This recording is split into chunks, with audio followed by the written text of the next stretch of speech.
সন্ধ্যা বন্ধুরা। ভিডিওটা সম্পূর্ণ না টেনে তোমাদেরই উপকারের জন্য এসেছি সেটা সবার প্রথমে শুরু করে দিই, বাকি কথা পরে।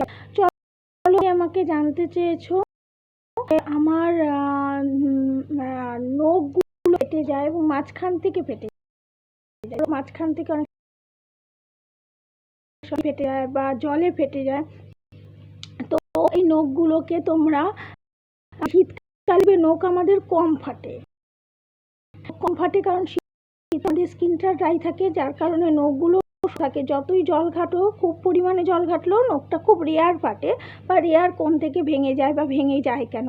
তো যার কারণ সবার প্রথমে তোমাদের অনেকটা করে জল খেতে হবে, জলটাই খুব প্রয়োজন, জলটা খেও। আর হচ্ছে জল না খেলে পরে নখ পাতলা হয়ে যায়।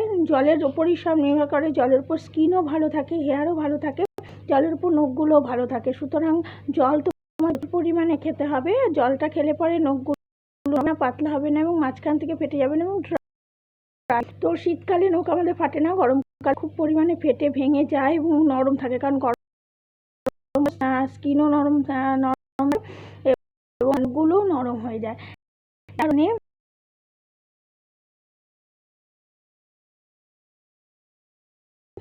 যার কারণে তোমাদের করতে হবে কি, নখগুলোকে চেষ্টা দিন করে হালকা প্রথমে উষ্ণ গরম জলের মধ্যে নখগুলোকে গামলার মধ্যে চুবিয়ে রেখে দেবে 2 মিনিটের মতো, বেশি নয়।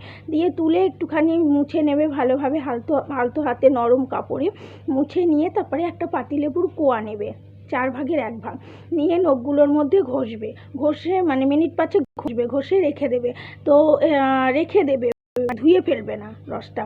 তো নখের মধ্যে ঢুকবে গেছে এবং নরম হওয়া থেকেও বাঁচবে এবং ফেটে যাবে না, ভেঙে যাবে না। আর নখটাও দেখতে খুব সুন্দর থাকবে।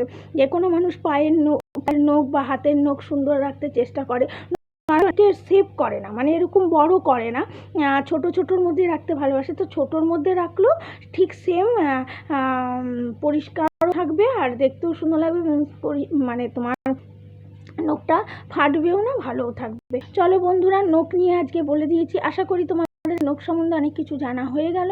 তোমরা নিশ্চয়ই সবাই খুব ভালো আছো, সুস্থ থেকো, ভালো থেকো, সামনে থেকো।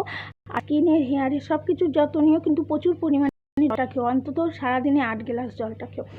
চলো, টাটা, ভালো থেকো। আবার নতুন কোনো ভিডিও নিয়ে বা নতুন কোনো স্কিন বা হেয়ার বা কোনো রূপচর্চা নিয়ে বা বিউটি টিপস নিয়ে খুব তাড়াতাড়ি তোমাদের সামনে হাজির হয়ে যাবে।